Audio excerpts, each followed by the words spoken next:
তোমরা কি এনটিপিসি এক্সামের ডেট আর সিটি ইনফরমেশন নিয়ে একটু টেনশনে আছো? তো সেটা নিয়ে বলার জন্য আমি এসেছি। দেখো, অনেকেই বলতে পারো যে দাদা আমি তো প্রথমবার এক্সাম দিচ্ছি, তো একটু তো টেনশন হচ্ছে।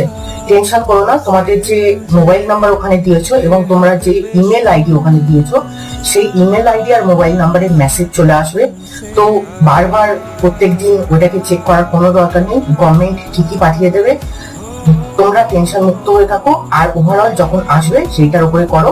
তাছাড়াও যদি তোমাদের টেনশন তোমরা না কভার করতে পারো, তোমরা করতে পারো, বাট বেসিক্যালি আমি আমার এক্সপিরিয়েন্স থেকে এটা বলতে পারি গভর্নমেন্ট সাধারণত দিয়ে দেয়।